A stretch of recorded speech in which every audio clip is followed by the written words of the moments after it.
Yo, what's good, everybody? Welcome to the Corner Store Podcast, episode 12. I would say this is a great day, a great time, but it's really not, man. I hope everybody is safe. I hope everybody is processing what's going on right now. Before we get started, though, we gotta introduce the crew. Eric, Phil, Rob. What's up, fellas? What's good? What's good, yo? What's up, man? What's going on? How you doing? Man, busy week, man. Busy couple of weeks for me, man. I'm just trying to take it all in, man. Amongst everything, my stepdaughter had a prom sent off yesterday. I want to thank Phil for showing up. You know what I mean? Sure. Showing some love. 100. Swervo. Shout out. It wasn't the typical situation. Just like nothing's going on right now. It's typical. So you got to make the best of it sometimes. It's just this month, man. It's been pretty much. Well, we in 6 months in right now. This year has been so unconventional, man. In so many ways. It's just like every couple months, there's some type of life-changing moment that's happening. You know, this definitely would be a movie 20 years from now. Man. Definitely be a movie. Real talk. Yeah, 2020 will be a documentary. It's Definitely. a documentary. Easy. Yeah. For sure. Yeah. You know, on the other note, happy belated birthday to my boy, Eric. Belated. Happy belated, bro. What's up, y'all? I know it's a typical birthday situation, but man, at least we are alive to see another birthday. Unfortunately, George Floyd wasn't given that same courtesy. So, you know, first and foremost, I want to send out a condolences to the family. You know, I can't express a lot about the situation. I'm kind of taking it all in, man. I don't want to say I'm desensitized from it, but like I can't watch the video, fellas. I haven't watched the video actually. Me either. It's been more or less bits and pieces. I haven't watched the whole thing yet. As soon as you got on his neck, I just cut it off. I can't watch it, man. And even now, they're watching the interviews of the family.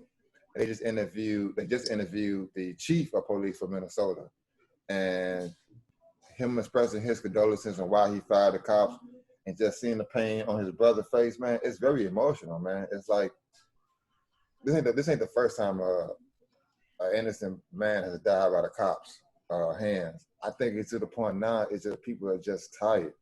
I don't condone the looting, and unfortunately, we're gonna have some of that with this whole situation. But I think the bigger picture for me is that you almost got to burn the situation down to kind of build it back up, man. Phil, how did you feel when you first heard about it, man? How did I feel when I first heard it? I mean, like you say, it's this type of thing is so normal, so expected. You almost expect to see somebody on Facebook videotaping a cop beating or killing somebody. It's almost status quo, you know. So when I seen it, I didn't think that the repercussions gonna be what they are now. And to be perfectly honest with you, I'm kind of happy about it. As far as the anarchy, that people are actually acting out to the level that they are. I mean, there are obviously better ways to approach the issue, but people have far too long played the gray line or walk the line instead of, you know, picking a side. And I've always been an advocate for choose your side. What side you gonna be on? Either you gonna fight or you not. You know what I'm saying? So a lot of people just kind of been riding that fence for a long time. And I guess, like Marcus said, people finally fed up enough where all of the talk is kind of gone out the window. So you're seeing a lot of movement from not only black people, because we out here looting and rioting and burning shit up, but a lot of white people are actually on the street and protesting. So it's looking like a nation that might actually see and feel the pain a little bit more.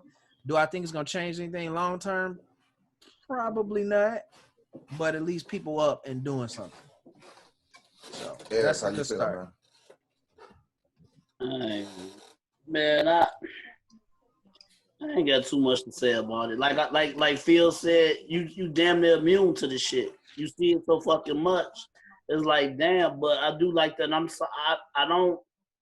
I'm with you, Nelly, on like the looting is fucked up, but everybody that's mad right now, they say, well, damn, why y'all acting like this? Well, Kaepernick took a knee and was quiet. It was all cool. Exactly. And they blew that shit up bigger than what they blowing this shit up for. Still. Yeah. And we clowning. But they acted a goddamn fool about a nigga kneeling. Yeah. As soon as people, these stores get back built and things return to normal, they ain't even gonna talk about this. But they still gonna bring up Kaepernick. They'll bring up Kaepernick, bitch. And they'll bring it up more than they'll bring up motherfucking these riots. Yeah.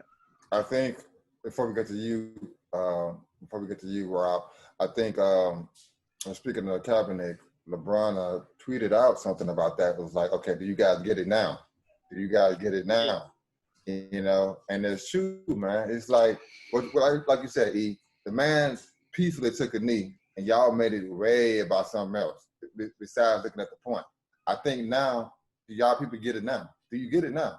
You know, and I struggle with it, man, because I'm sorry, man. You know what? Let's get back to Rob. What's your emotions about it? Well, as far as about Kaepernick, I mean, my question for him is that do he want to be a revolutionary or a paper tiger? You already quote unquote leader of the soul movement, but nobody hears from you. All we just see is tweets. Hey, you don't have to hear from just to know that he's doing something. Hey, he bonded out all them people in Minneapolis that got arrested. He paid for all their charges. Did you hear that? When? The first This day weekend? they started riding. Okay. Okay. Yeah. Okay, but I mean, if he wants to be an outspoken leader, to me, he just have to get out into the forefront of it and start, speaking his mind to the masses. I mean, just saying a couple of tweets here and there, to me, it's just not enough. I mean, if he wants to be the face of this movement. So how you feel about Michael Jordan releasing his statement? I didn't see his statement. What did he say? He ain't say shit. Nah, he did actually. He did release a statement probably about an hour and a half ago. It was on the news. It was your typical rigmarole. Wasn't nothing.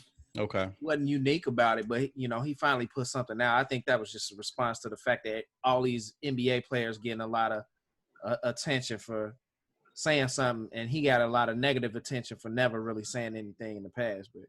But everybody busted their ass trying to get his shoes yesterday, though. That's all. Yeah, that's why he's saying something though, because he losing money. I mean, if you're a social justice warrior, of course you're a fan of his non-statement. But like I said before in 2 podcasts ago, he said that he didn't want to be a role model. All he is just a basketball player. He's not a politician. He's not an elected official. So he's just a private citizen like everybody else. But he didn't came out and change that now. He okay. I mean, that's that man's choice. I mean, just let him live. Let him live. Let Kaepernick live then. All right, you can't play favorites, see? No, right. I'm saying no. Michael said he didn't want to be a role model, but Kaepernick, he's literally on the other side of the spectrum. I mean, yeah, but you saying they both doing the same thing, though, just in different directions. I mean, if you call it that, that's fine. But personally, I don't think none of them really, Michael or Kaepernick, are built for this. I mean, either. So okay, so who's built for it? I mean, my thing is Andrew Holmes.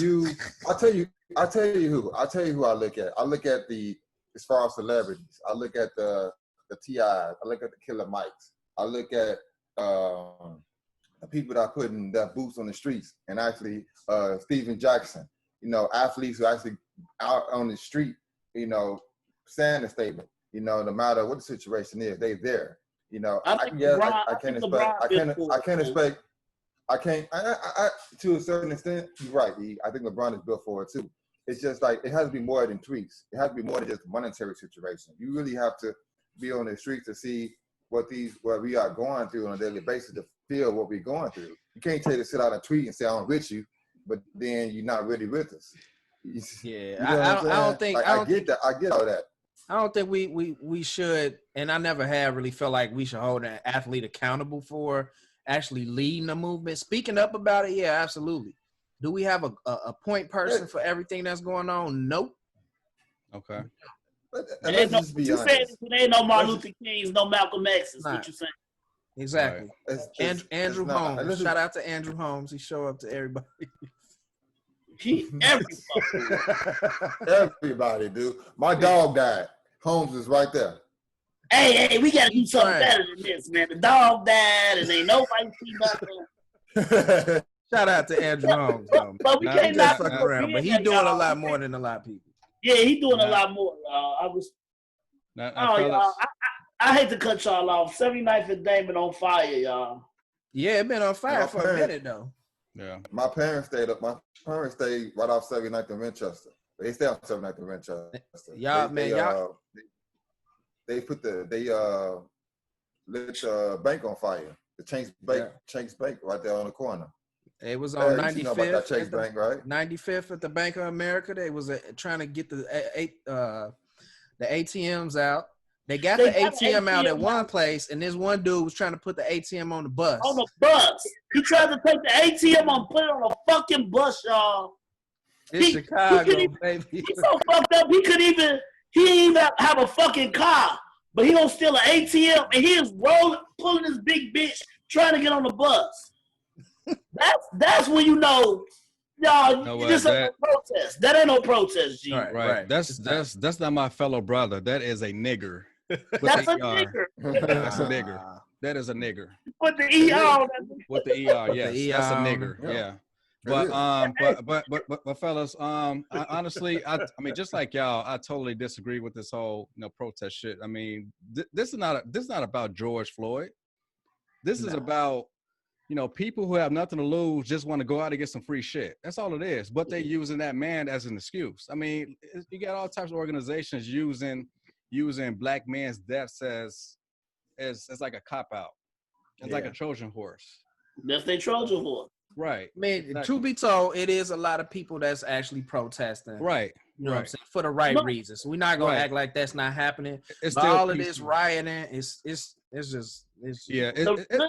still peaceful protesting, like across the city, but obviously, like everything that's like attacking the media right now is all these violent ones. So how about this, y'all? It's one thing to riot, it's another thing to loot. Right. We so pissed off. If y'all want to test some shit up, cool, but don't run up in their fucking store and steal the shit out. You shouldn't do either. You shouldn't loot. I'm just trying to say, if you just bust their fucking windows, let them pick that shit up, but don't steal their shit. This is the thing, though, fellas. Well, y'all, they burned down the funeral home, Leak Brothers. Leaks, yeah. Get the fuck out of here. Yeah, they burned down Leaks. That's black owned, and they also hit the liquor store in Hyde Park. That's black owned. Kimbark, right? Yep, Kimbark. So Kimbark, I mean, they not. It's no discretion being made when they hitting these spots. I honestly believe it's targeted. They hitting one spot and going to the next spot. Whoever it is, it's a group of people. They leading the charge to loot these two. I don't know who it is. I ain't part of it. I want to know who are these motherfuckers though. Man, motherfuckers with a lot of joy. I witnessed this morning. My neighbors across the street. This is no lie, fellas. They had about 3-4 laundry baskets of all type of shit. I mean, it took them about 2-3 trips to go back and forth with the car. Yeah, niggas. People out getting it. They out getting it, man. You know what I mean? And those, unfortunately, situations like this bring the worst out of certain people. And that's exactly what's going on right now, man. And my thing is this. Okay, we already have a food desert as it is. You loot the stores that the people go to the stores to eat, to get food from. If they close up, where are we going to go? Where are we going to go? Exactly. No. Had this conversation just yesterday. I'm surprised nobody died yet. People. And that's why. And my thing is, okay, yeah, you can hit the white people, you can hit the Targets and the Walmart, they can rebuild, but don't hit the black people, that black companies out here that like to try to make a difference. It's like, unfortunately, situations like this bring out the worst in people. As people, until we smarten up and realize that our money and our power is stronger than most people, then this society, we're not gonna get anywhere. You got help people that won't change. You got help people that just don't give a fuck. That's just what it is. It's just what it is. It's unfortunate. Why in the hell would you burn down a funeral home that serves the community? Why? Right.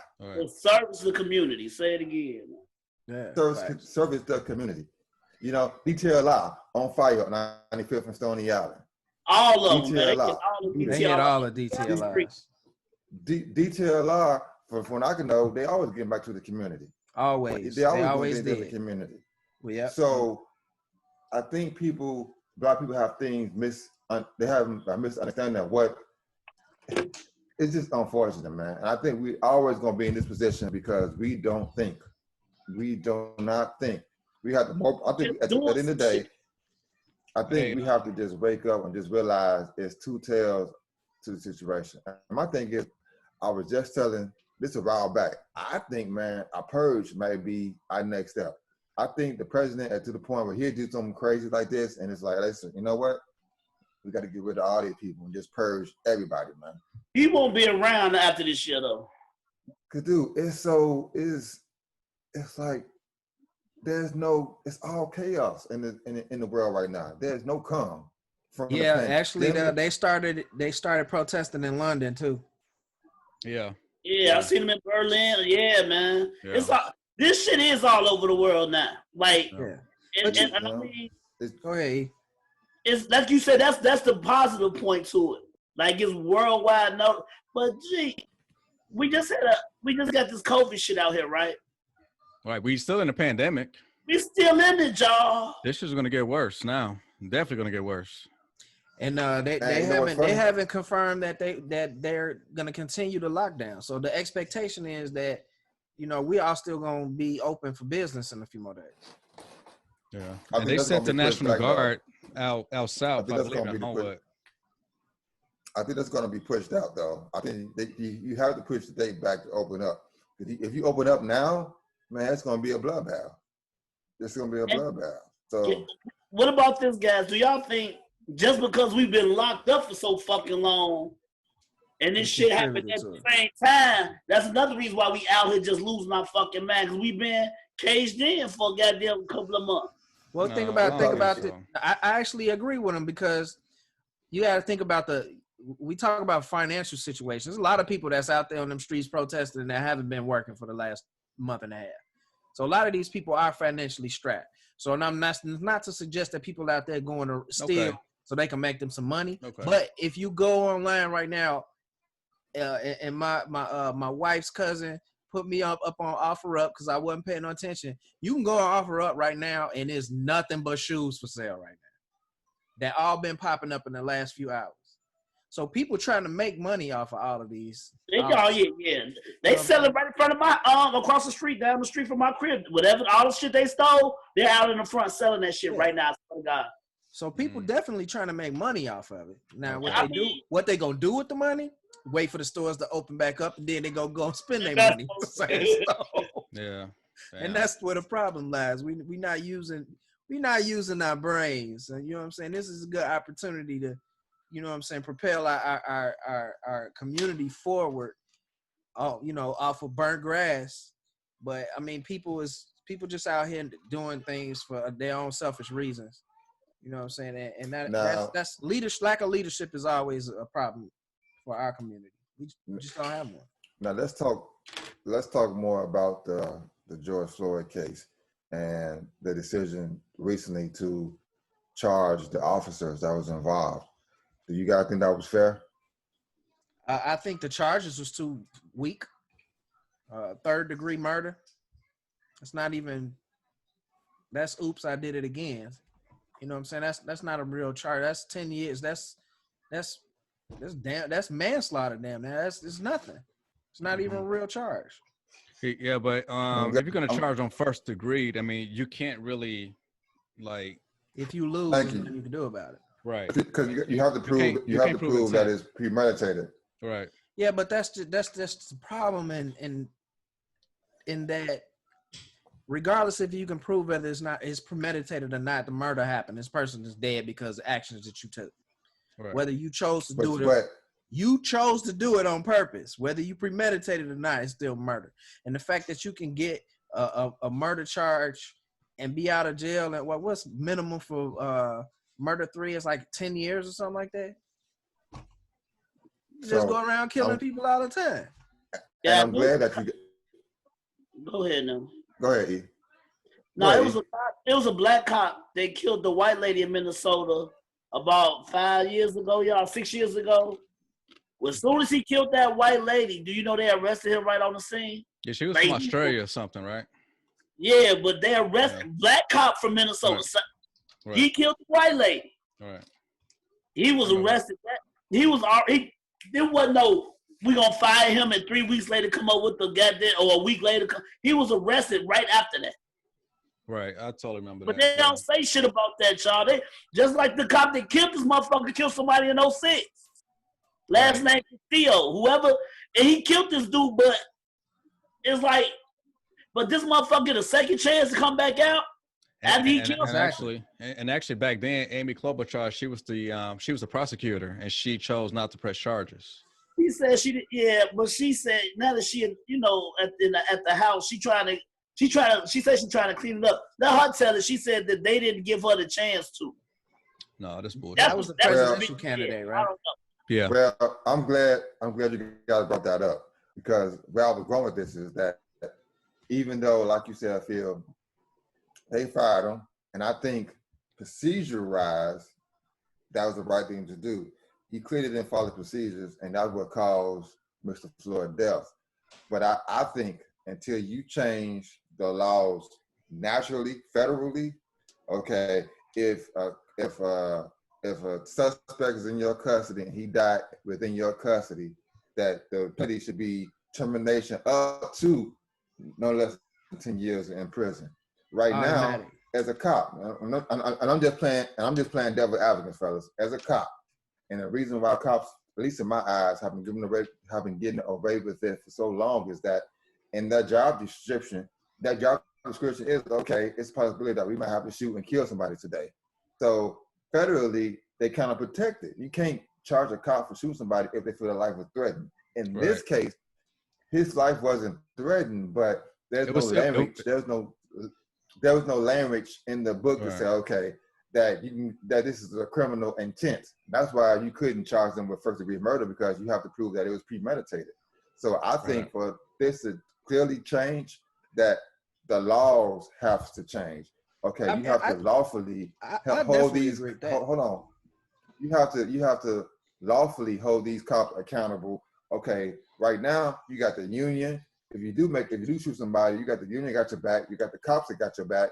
It's ways to get around all of that now. That's why cops get away with it so long. Just like the whole Laquan McDonald situation. He clearly shot that guy 16 times. He'll be out next year. You see what I'm saying? Because the law protects cops totally from like criminally really being charged. So the 3rd-degree charge for me is a slap in the face, but that's the best they can do. Because even if they did charge him with first-degree murder, he gonna escape because you can't prove that it's premeditated. Right. No, I mean that's definitely clear. I mean, it's clear to understand that. I think I agree with you. The laws definitely need to change. I think, Mr., you could probably confirm this. When you're in the military, if you use any military actions against a civilian, it's pretty steep charges, isn't it? If it results in death. You talking about like in a wartime situation or what? Like as a civilian, when you're released, when you leave the military, if you use your military training and your military training leads to the death of another person, even in self-defense, aren't you all held to a higher standard? If you're likely active military, I could definitely see that happening. But if you just if you're not in the military no more, then they can't hold you to that standard no more. Okay. But if you active, like Phil said, they can possibly do it. Yeah. Yeah. Because I thought if, like, you know what I'm saying, you use your military physical training, you know what I'm saying, as a combatant and you get into a fight with somebody and you unintentionally kill them. Yeah, because that was the movie. Yeah, Con Air. Yeah. Right. That's real, right? Right. Yeah. Right. Yeah. So in this case, the military is held to a high standard if they use their training and kill somebody. Wait, hold on, Phil, because I keep hearing reports that they shoot people they shot some people on the 109. The Army is here, y'all know that, right? That National Guard, yeah, the National Guard here. But my whole point is now we so tough in Chicago, but y'all don't understand. we're not that tough. We not, nah. No matter what you say and do, when they tell you to do some shit, like I don't know if y'all saw the video of the lady in Minnesota. They was like, get in your house, get in your house. She didn't go in the house. They shot paint gun bullets at her. But they didn't talk to you or nothing. They just kept shooting. They said, light her up. It's like right now, if this going to be this martial law shit, which y'all know that they been want to do with Chicago. I was calling for it from the get-go. Yeah, I'm telling you, they been martial law. Hey, these motherfuckers been want to come to Chicago and show us we ain't tough. And that's the thing right now. It's like everybody out here doing this looting shit. When they start putting these curfews in, like you say, and the National Guard enforce it, and they really out here, trust me, niggas ain't gonna be out here talking shit, dude. Hey, did Trump say something like, if you start looting, we'll start shooting? Yeah, he did. I did hear he said something like that. Yeah. Fuck dude, G. Well, listen, man. It doesn't take a magician to show us that this guy's a joke. Yeah, I don't even. And the less he say at this point is better for everybody. The less he say at this point is better for everybody. Yeah, that's right. The less he say, the better he is. It's easy to talk all this shit when you surrounded by the government to protect you. Can't nobody touch you. So it's easy to talk all this shit now. You know what I'm saying? Coming from him is nothing. Even when he's out of office, he's always gonna have protection. He got Secret Service for life. Yeah. Exactly. So, at this point, I just take what he says with a grain of salt and keep it moving, man. Because he has no clue. He has no clue, man. I don't even listen to him. Everybody's been talking about, Lori Lightfoot and the way she's been handling things. If you in her position, what would you do? She's doing it the right way. I mean, yeah, it's not conventional, but shit, this whole fucking year ain't been conventional. You know what I'm saying? Everybody's just going by the fly, yeah. Yeah, I mean, I think everything she's done, I wouldn't even say it's not conventional. I mean, I think she's done what you would expect her to be doing. Right. It should be a curfew. I don't have an issue with her. Yeah, I don't have an issue with her. But people criticizing her right now because she's shutting down the CTA. If you shut down transportation, people can't get somewhere to loot. So it's smart. Exactly. Yeah, and you can't get your ass whooped out here if ain't nobody got people snatched off the buses and shit.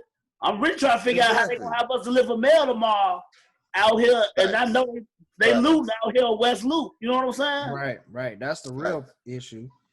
It's a lot of. We ain't got a phone call yet, E. Hey, we ain't got a phone call yet. But I don't really know if we gonna go out.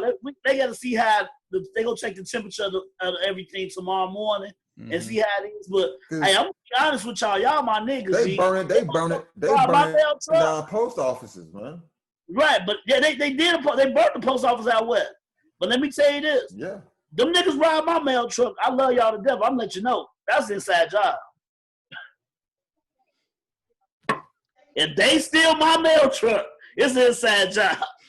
Oh, okay. Hey, Phil. Okay. Hey, Phil. I get it. Phil, and then I'll be on offer up. I'm expecting some Amazon packages, so I just hope that they don't even loot the trucks. I was wondering when they gonna hit the Amazon warehouse. They ain't gonna make it out there far. Actually, where's the warehouse? Yeah, you right about them. Where's the I think Romeoville or something. Warehouse. No, there's the one on the west side. There's one on 30, right off 30. No, it's on Western, right off 35th. Yeah, on Western. And Western. The new one they built where they kept hiring everybody. Center. Oh, okay. Yeah. Okay. So I know a lot of them guys. No. I know a lot of them guys. Amazon, yeah. Hey, trust me, Amazon is protected though. They so got the money. So is Target.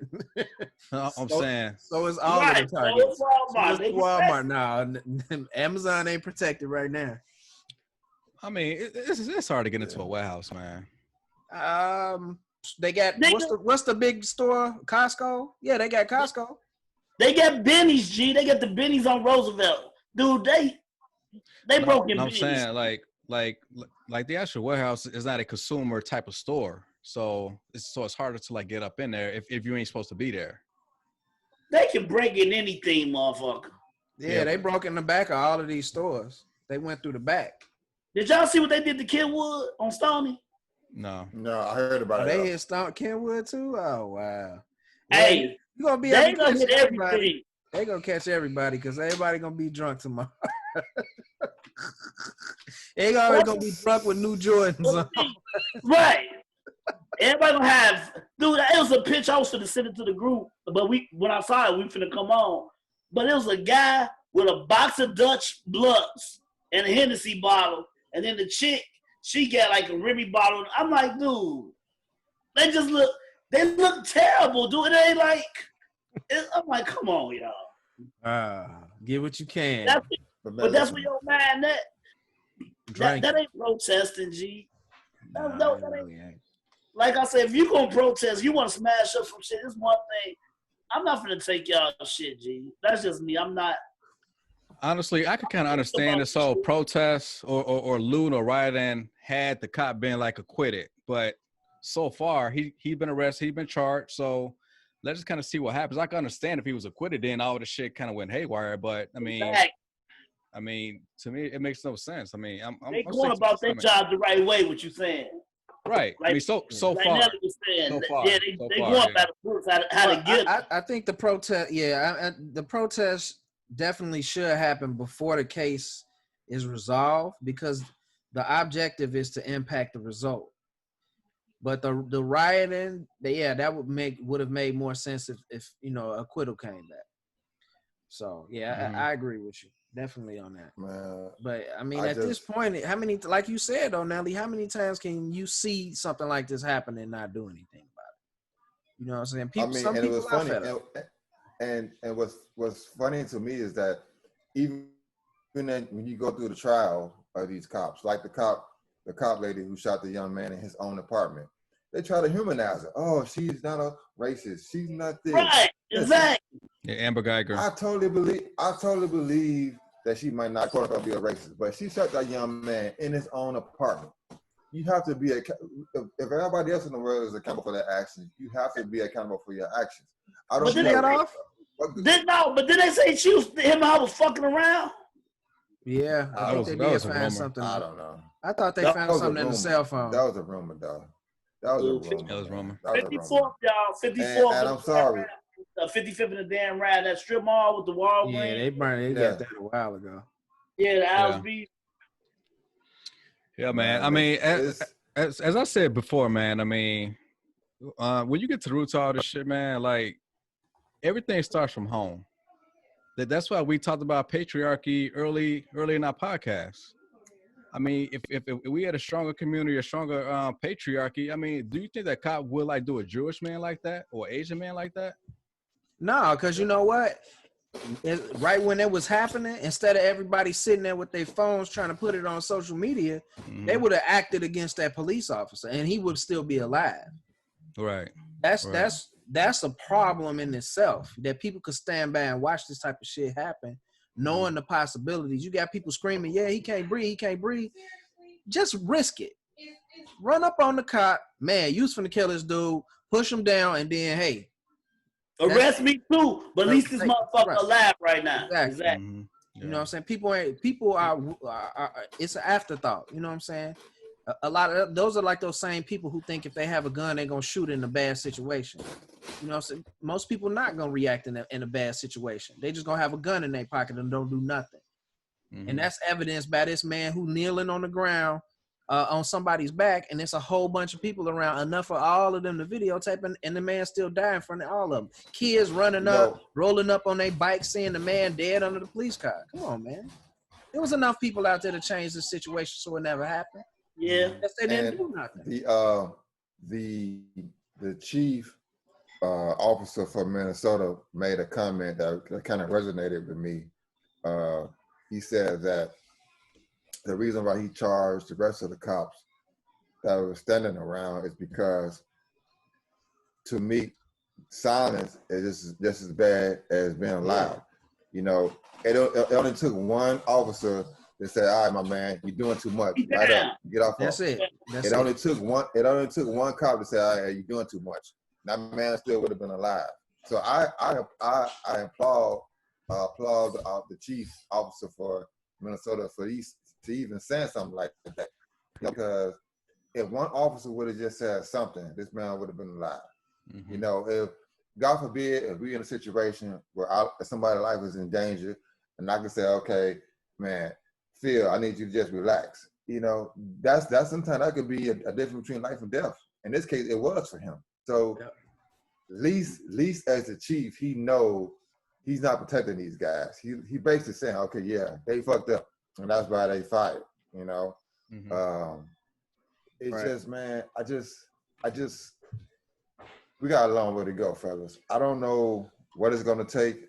And listen, I get the whole looting thing and the protest, but at the end of the day, 2 weeks from now, no one's gonna be talking about this whole protest. What is gonna change in America for us to stop killing innocent black men? And it's only black men that they're killing. So I don't want to sound pessimistic, but I just don't see it happening, man. I definitely see this kind of lingering. This probably gonna hang around for a little while longer than normal, because it's, you know, at this point it's worldwide, people are standing up. Mm-hmm. So, you know, it's being heard, but ultimately, because there is no single voice that's directing all of this anger, all of this frustration, it's not being put into words for change to happen. You basically got 5 million people yelling at the government to change. Change what? You got to narrow that shit down and point it somewhere. You got all this energy is pointing everywhere. So there is no change that can come unless it's centralized, unless it's a focal point. What do you want to change? And because we don't have no leadership, it's just a bunch of noise. You know what I'm saying? So you think that, like, black folks need like one voice, like we did in the 60s? Absolutely.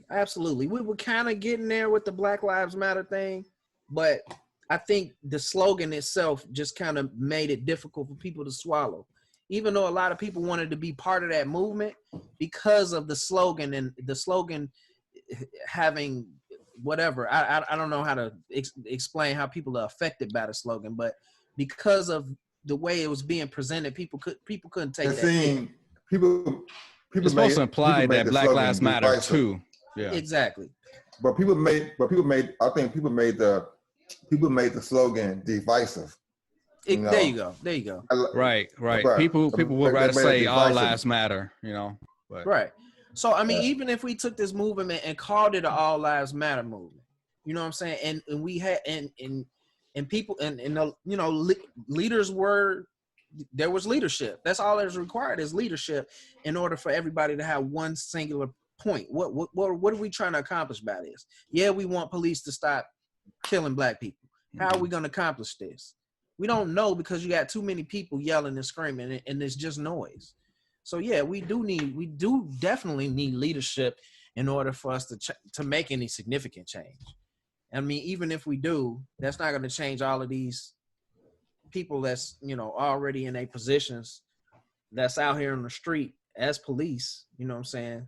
Instead of the whole race having that one voice should come, like I said before, from each individual household. That's where it starts. That's where the whole root is. Okay. So you saying, you know, 500,000 households, their head household should step up and say what to who? I mean, no. I'm saying, like, you know, just kind of forget about the whole rioting and protesting. Like, set that aside. I'm just talking about from the roots. If everybody do what they're supposed to do within their household, then all this shit shouldn't have to blow up like this. Nah, I don't think it's too late for that. It's way too late for that. You talking about generational change. We have to start somewhere. I agree, but it's that's not going to affect this happening now. You talking about generational change, 10, 20, 30 years. No, I'm saying, right. 10 million more dead people. But if we Phil, do it now, shit's still not going to affect us to, like you said, the next generation or two. Right. as much as this hurts now, as far as that brother to die and all this protests are going on, we're gonna have this again in 2 months, in 6 months, exactly. next year, 2022, True. 2023. Probably. If we do something right now, start today, if everybody just be leaders within their household, we could at least try to move the needle a little bit. But see, the thing is, you're asking for something that's gonna take 50 years to get started. We could say this is the time for us to be better leaders in our own households, but we don't know how to do that. We don't know how to teach that. We don't know how to reach. I'm saying, can you do it? Make a change. Can I do it for me? Yeah, but we 4 people. I know. Exactly. We're not reaching enough people for that to change right now. So yeah, it's a good idea, but like I said, that's still generational change. And right now, we need to get behind somebody who has a singular point, a singular idea that can be implemented in order for this change to happen. Do you think Black Lives Matter represents that voice? I think it could, but like I say, the name that's attached to it already makes it difficult for people to want to be a part of, because so much negative connotation has been attached to it. Okay, go ahead, Nelly. You know what I think needs to happen is economically things have to change, because if like you said, Phil, it's just 4 of us, but if you think about it economically, we got our own people right now in the city turn shit up.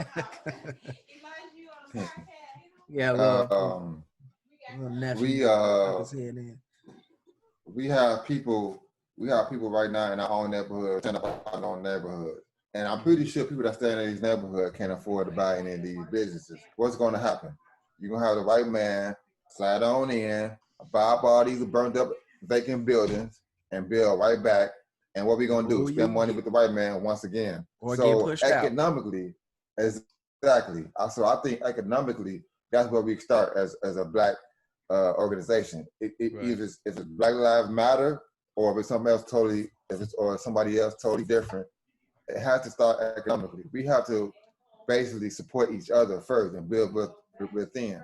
Just like every race has a hub of businesses that support each other. You got Little Village, for instance. You got Pilsen, where the Hispanics have a hub of businesses that they support each other.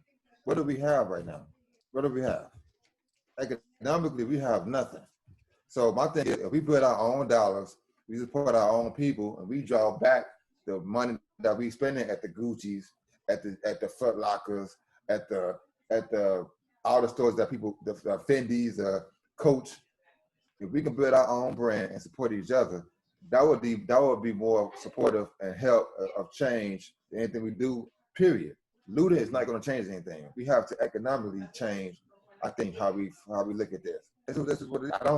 I'm sorry, guys. I'll be a Debbie Downer. I don't think Black people, we don't give a fuck. We just don't care. For us, it's all about the now and here. We don't look together down the field. We just don't do it. Right. We have a small percentage, maybe us, maybe a handful of people that we don't know who thinking the same thing, but it takes a collective effort for us to get up out of this, man, because we always gonna be in this situation. We always reacting. Okay, somebody got shot. The cop killed somebody. All right, let's react. Let's march. But what are we doing to stop stuff like that happening? We not. It starts with the money. It starts with the money for me, man. All right. It's always about the money. Exactly. And I think we have lost the people before us, our grandparents that dealt with racism on a day-to-day basis. At some point they had to support each other to survive. Why can't we go back to that? Why can't we? They had no choice but to stay together. They had no choice back then but to stay together, practice group economics. Exactly. And raise their families, like the best they can, and it was more cohesive. So y'all don't think this their fault partially? You said what? So y'all don't think this? You don't think they don't have nothing to do with this? You don't think any of this is their fault? Who fault? Why would they? Those people y'all talking about. You talking about the boomers? our forefathers who did all of those great things that you just talked about. I mean, it was a lot of things that like, you know, added fuel to the fire, like, you know, mass incarceration, you know, the war on drugs, and you know, like just like breaking up the household, you know, like the welfare state, you know, splitting up the families. I mean, it was so much factors that was Okay, into it. but Rob, that sound good. That sound good. But that generation is our parents now, and the mantle is being passed to us. What are we gonna do to fix those situations? Okay, we can't take back. It starts in your household. Yeah. We get it. It's he talking about just look, man. Look, I'm gonna put it out here flat, plain, simple for you. Okay. It definitely starts with the money, because, like, you know, we had a big old argument on Eric's birthday with the guys, and you know, we were talking about looting and rioting and everything. And I just brought up the simple point of, until your oppressor is reliant on you, they're gonna have control over you. So until they need us in order to maintain their own livelihoods in the same way that we need them to maintain ours, they're gonna continue to be able to do whatever it is they want to us with no repercussions. Right. So we need to take control of our economic situation holistically, to the point where we like a nation within a nation. I'm talking about Black Wall Street. I'm talking about Wakanda. We got to we got to start striving towards that type of a mindset, where, exactly like you said, Nelly, no Fendi, Gucci, none of that. Stop. Why are we wasting money on that? No Jordans. But that's a black man, though. I don't know. He's not the creator of. He's the designer behind the shoe, but he's not the manufacturer producing it. That's being produced on the backs of Chinese people. Let's just keep it real. But I mean, ultimately, you know, that's not a black dollar. It ain't a black dollar.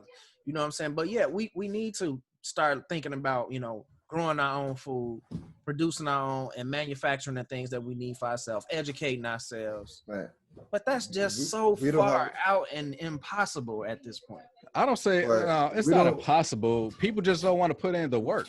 Plain and simple. If people don't want to put in the work, then it's impossible. Well, just make sure that you do it. Just make sure that you do it. Listen, I'm going right back to the store and buy me some. As soon as Macy's get back up, I'm going right back to the store. Nah, I don't fuck with Macy's. Go ahead, Marcus.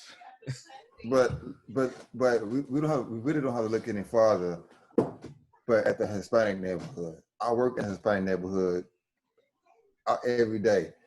They really support their own, from the restaurants, from the shoes, from the clinics, from the just the basic stuff like gas stations, everything, man. Like, they pretty much corner the roofing market.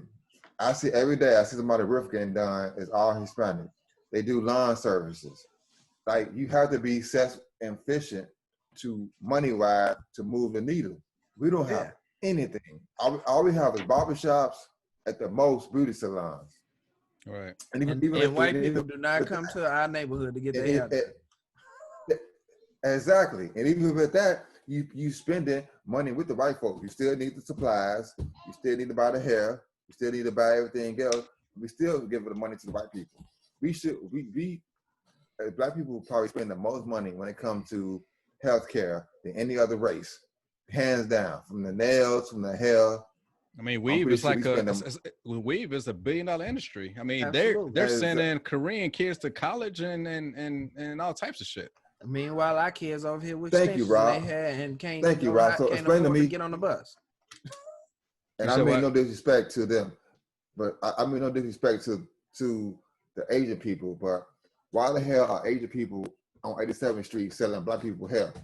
Hey, we should have that on lock. We should have that on lock. That should be our industry. Period. That should be our industry. Period. That is patriarchal.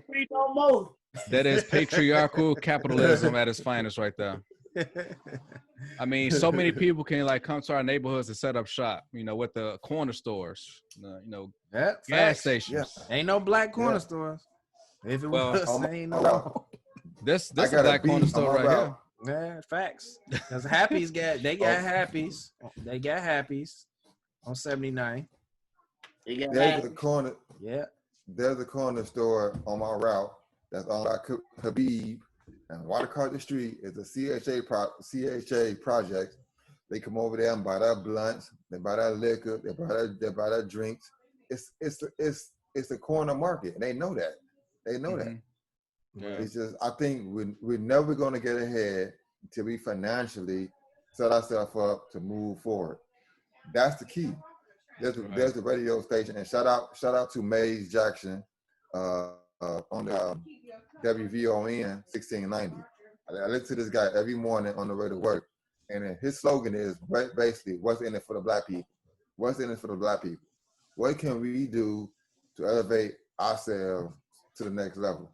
Right now, man, all we got is we got each other and some gym shoes. What do we have outside of that? What do we have? Nothing. Right. Our community You know what I'm saying? is undervalued, and we don't find ways to Unorganized. make it. Yeah, we don't find ways to make ourselves valuable as a people. We exploit ourselves in a hot second. We just we started this conversation talking about basketball players, athletes. You know what I'm saying? How they should speak up for our communities, and that's great when they do, and it's even greater when they give back to the communities. But I mean, it's big leadership opportunities in a lot of facets of a celebrity. You know what I'm saying? It's a lot of people who could definitely be driving factors towards our community doing better and being better. They're just not doing it. You know what I'm saying? It's one thing to be a politician and try to make change across the community through all of these different channels, but you're still being reliant on a system that doesn't give a damn about you. You're trying to use a system that don't care about you to make your situation better. No, if there's nothing in it for them, then why should they? Why should we expect the government, who has never cared about us other than to stand on our backs, to want to improve our overall situation? The first thing they say is we need to pull ourselves up by our bootstraps. That's a fact. We do. We do need to pull ourselves up by our bootstraps and kick their ass away from us. That's just what we need to do. But how do we even start to do that? There's no quick route to start doing that. It is what you say, Rob. It is that generational change. But how do you even begin to do that? Yeah.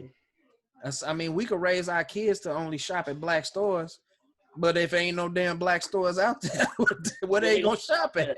Yeah. Or when they finally do go to a black store, they getting poor service. Of course it's gonna drive people to go back to where they get treated better. So It's a whole lot of things that need to change on a lot of levels, and that's a very big pill that can't nobody swallow. To me, I feel like the start of it all is financial freedom. I think as black people, and we have to look at our finances and say, okay, we need to, like you say, put our stuff up by the bootstraps. Okay, what can we do on a local level in our household to better ourselves financially? Well, we can exceed outside of the house. Learning learning real estate. Ownership. That should be something that as families should be preaching about to the next generation. Ownership and being financially being financially free to the point where you can make better decisions. Credit is everything in this world. We be doing our kids at these service at this point if we don't teach them how to be financially able to do things they want to do and know the secrets. My parents, not to talk down on them, but they didn't talk about financial freedom to me like they should have. Right. I made my mistakes as I went along, and I learned from them. But to me, I do my kids these service if I don't set them up in a better situation than I did for myself. And I think that's where you start. To go back to Rob saying as far as as far as starting at home, we have to set our kids up to be better for the next generation. You know, that's other than that, we failed them. We failed. Like, That's definitely we mid-age 40-year-old guys that's trying to make it at this point in our lives, which we doing okay for ourselves, but we have to work hard to get to where we at. I want my kids to be able to be financially set up where they can get the education they need, they can get that loan if they want to start them a small business. We have to do better for them. It might be too late for us, maybe not, but I think if the Black community start at home, we should all be in a better place 10, 15, 20 years from now. maybe 100 Right now, years. man, we from now. lost. But we lost, dude. We are so fucking lost. And I'm sorry to be so negative about it. But Hey, man, it's we real. just I mean, lost. it's the hard We truth, lost, man. dude. Hard truth. Yeah. Yeah. You know, 87th Street is on fire right now. What grandma gonna shop at tomorrow? All the Where stores get should her be medication closed. from, man? They Where's she gonna get her stores should be medication closed from? tomorrow. Right. They broke in Walgreens on 75th, y'all. Yeah, I saw that. Did they get to the back? They got to the pharmacy. Yeah, they get a lot of pharmacies, G. That's people medicine, G. Yeah, that's it's You know, bad, man. so- It's bad. But I mean, the thing is, like, you know, that type of change is definitely necessary, but we got to be bolder in our actions because it's just not enough. If I mentioned earlier that people need to start picking a side, and it's people like us who can have these conversations and really think, you know what I'm saying, outside of the box, or just see the situation for what it is, that need to pick a side. Because right now, the side we sitting on is not affecting change. If we know that our movement needs leadership and we not acting in a way towards helping build that leadership, then we leaving the opportunity for that generational change to fall flat. We have to start affecting our families immediately, but we need to also step outside of the box and start doing something now with everyone else, because it is a lot of people that want to see, you know what I'm saying, change happen. But if you're not going to be here to see it happen, you won't know if it did. And you don't know what you're going to leave your children in, even if you raise them right. So you have to start building that now. We have to start making changes now. We have to start trying to find leaders now. We have to start supporting people now who are trying to make changes that can happen in the next 3, 5, 7 years. Because, you know, 18 years from now, you know what I'm saying, that would be when my youngest is an adult. Yeah. At that point, who is she gonna be able to change?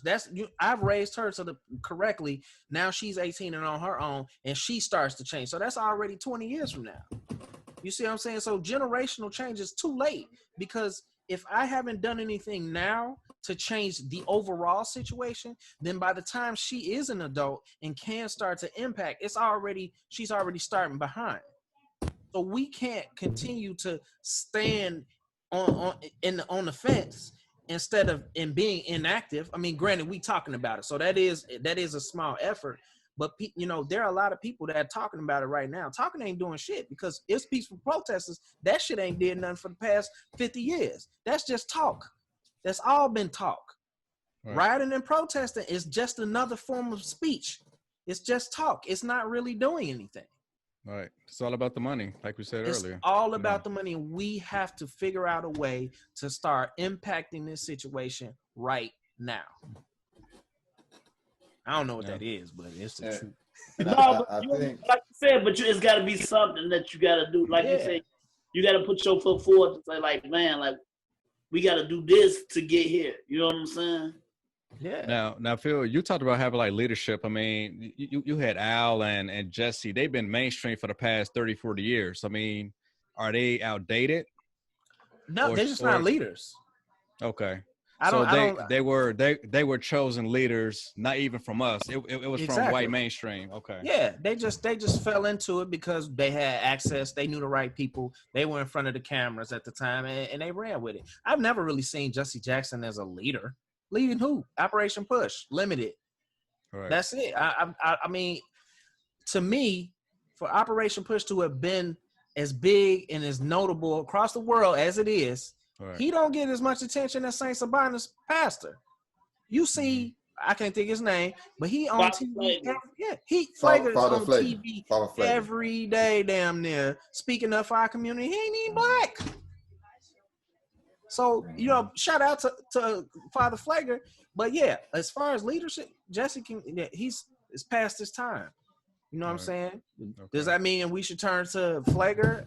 I don't know. Maybe he should be involved in the process.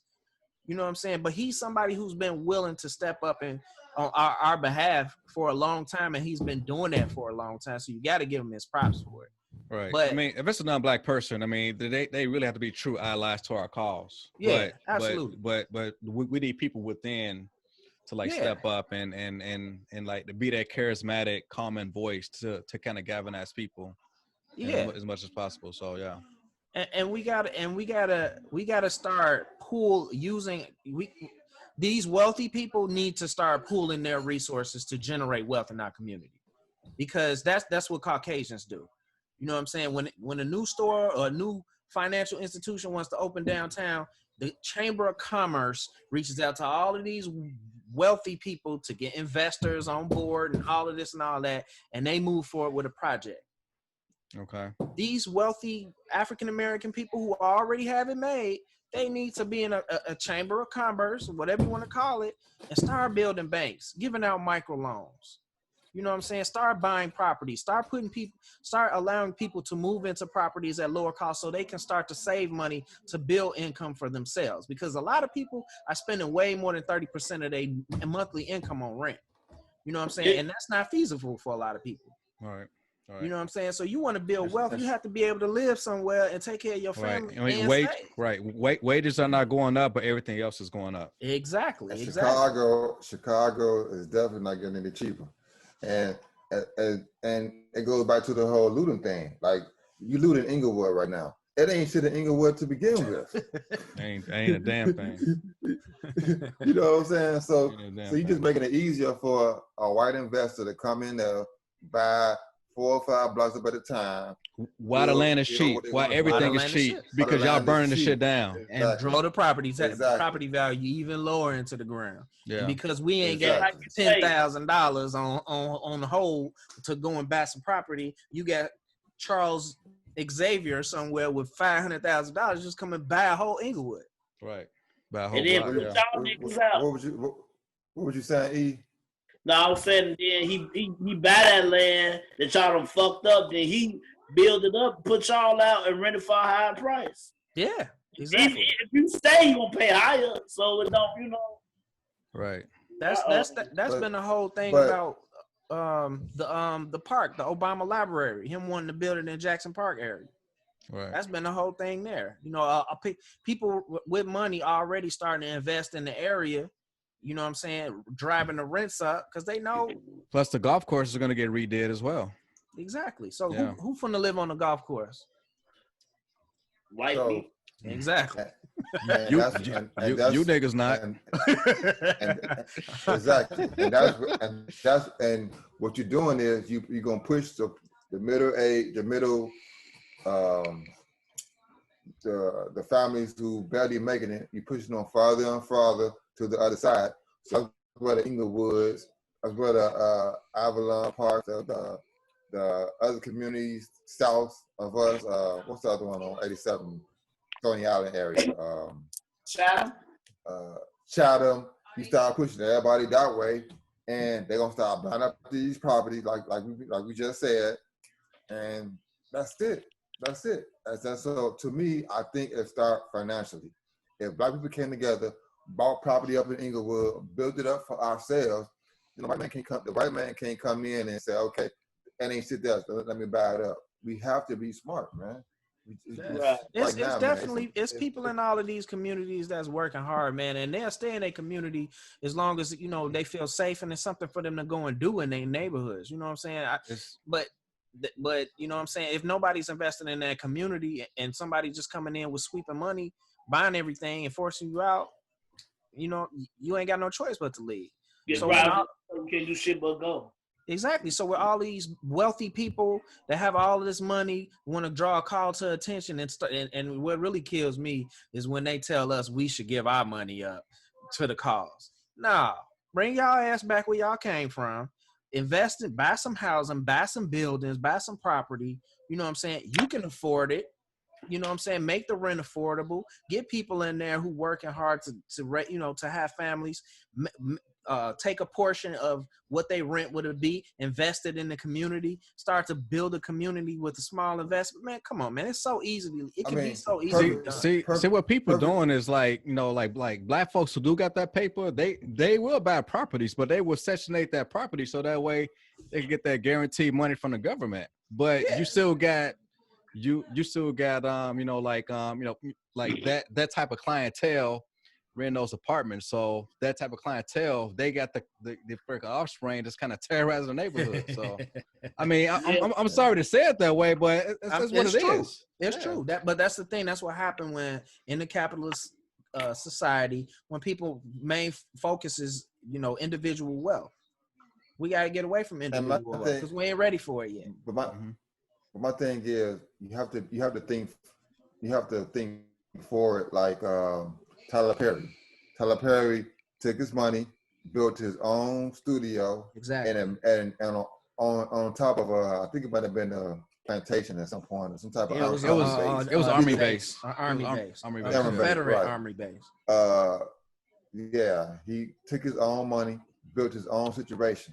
So now people got to come to him if they wanna shoot a movie or shoot a project. We have to think the same way. Exactly. We got all this open space in Inglewood. We have all these talented people out here shooting videos and doing things. Let's just use the land to benefit us. Build a studio. Like why can Oprah put our money into Chicago and build a studio in the heart of the city, Inglewood, or bring in business to Inglewood? Niggas would have looted it. We can profit off of. There been cameras in the street right now.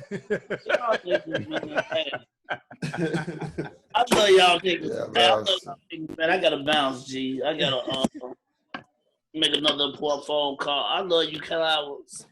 You cowards, you niggas, you looting ass bastards. Nah, but honestly, man, y'all, we like he said, man, we really gotta do better with this shit. Like, and I'm in total agreement with you, Phil, them, like all y'all. I'm in total agreement with that shit. It's just like it just really fucked up that we going through this shit. Like I said, I keep watching the news. We not making it no better. I love the way we talk, but it's a lot of people that ain't talking like this. You know what I'm saying? Yeah. So yeah, but I gotta make another call. I gotta check up my pops, y'all. Okay. All right. Hey man, happy belated birthday again, man, and stay safe out there. Hope your pops is okay, and yeah, man. Yeah, we'll catch you later. All right, so I'll catch up with y'all in a minute. All right. Yep. No. All right, let's really get down to it now. Nah. Yeah, man. But the world, I don't know, man. I don't have any answers. Yeah, man. you was talking about Oprah. Oh yeah. I feel like we have to build a community from the ground up and be smart about it economically. That's why I was saying, all this open land that we have in Inglewood right now. Somebody like an Oprah who's a billionaire can easily buy up some land and build it up, and it's funny because you mentioned Oprah because she just dropped $12 million to organizations who are supporting the Black community regarding COVID-19. Okay. So whatever. That's what she's doing, like a podcast on COVID-19. Whatever that consists of, she just dropped $12 million into a bucket that's supposed to help Black people with COVID-19. I don't know what that breaks out to, but I mean, it's good. Don't get me wrong, but Man, I mean, our community been devastated already. I mean, we already going through with COVID, and now this whole weekend. How much more can we take though? And we did it all to ourselves. Yeah, I Because mean, we yeah. wanted to have parties and spread the And, virus. and on top of that, people out here still shooting each other. Yeah. So somebody got pushed in front of the train yesterday on 87th Street. Some dudes was arguing on 87th Street. One dude pushed the other dude in front of a moving train. Damn. Oh yeah, he did. He definitely did. That's fucked up, but yeah, he did. It's crazy. Damn. So I mean, we getting attacked from our friends, man. I'm still waiting for the riot to happen after a black person kill another black person. Police can be taken out of the equation. If you take the police out of the equation, we still doing it to ourselves every day. Yeah. I think that last weekend when it was nice, I think we might have had 40 shooters in 2 days. Yeah, over holiday weekend. Holiday weekend, yeah. So we have an internal struggle of our own at this point, you know. That's what I'm saying. We got to start doing something to protect our future. That's what I'm saying, because while we may be doing the right thing in our households, there's still a whole lot of people who are inept in being able to, you know what I'm saying, raise their children. They're incapable of doing it. Right. Don't know how to do it. Don't know how to seek help in doing it. You know what I'm saying? And our kids are going to be growing up with those kids. Yeah. So you're gonna have those future conflicts, because those kids who aren't being raised right, they're gonna create the same type of drama for our kids. So we can't wait then. We can't wait. Right. We gotta start making some. That's why I say we gotta start doing something right now. All right, fellas. Anything else you got on the docket, Bob? As far as me personally, or what? Just in general. I mean, I think the main focus really been the whole riots and situation. Anything else you want to bring up? I mean, honestly, that's the only thing that's pretty much going on right now. Think about, bro. I mean, that's it. I mean, Last Dance is done, so I mean, NBA is supposed to come back real soon. So I'm not sure how they're gonna roll into like playoffs, because I know that all teams are not gonna come back. They said 22. I heard something about 22 teams. Yeah. And I'm a stomp party up there. What the fuck? I heard something about 22 teams in Florida or something like that, and then I think Orlando something. Yeah, and then they'll do like a, I guess maybe the last 20 games or whatever tournament, and then a tournament, and then they'll go into the the playoffs or whatever. But I haven't heard anything else about it. Mm-hmm. But I mean, it'd be good to see it. It'd be a definite distraction, a needed distraction. But I don't know, man. I just I think this situation, because it's it's happening simultaneously with the COVID situation, it's gonna hang around for a little bit. It's gonna definitely hang around for a little bit. Oh, as far as COVID? Well, I mean, one, we got all these people out in the streets hanging out with each other, being buddies. Right. You know, they all gonna be sick. Y'all seen that party that they had in the Ozarks? Somebody there had Ozark, yeah. Somebody down there had COVID in the pool party, so all them gonna be sick and dead in a couple weeks. So I'm round two. I will never understand how, we went into quarantine when we first really got an understanding what was going on with COVID. We went into quarantine when things weren't that bad, and now things are fucking terrible, and we're gonna come right out in the middle of it. That doesn't make any fucking sense. We way worse off than we was when it started. So why are we running back into it? Yeah, people just want to get back into their routine. Everything is about the mighty dollar, man. That's that dollar again. Mm-hmm. That's Trump not wanting to get no more stimulus checks out. Oh, no more checks coming? Oh no, hell no. Y'all going back to work. Y'all don't need no more checks.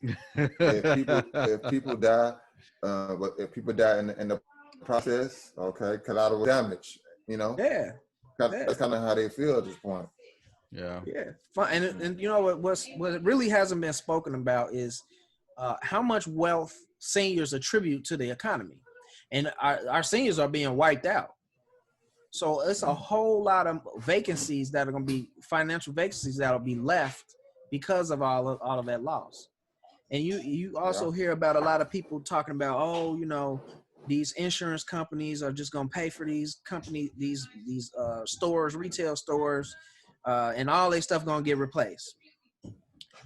Insurance works the same way for retailers as it does for you and me. So you pay for that shit every month, they pay for it every month. So it ain't like it was free.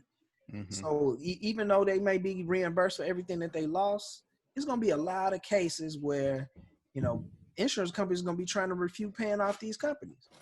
So it's a long list of repercussions that's going to happen because of this. It's not going to easily bounce back. And then when the insurance company is going to be putting more pressure on the government to change rules. So it's definitely going to always be repercussions to things that's happening. It's never going to be the end of it just because, you know what I'm saying, we decided we don't care no more about our riots. So, yeah, we in a different world now, man.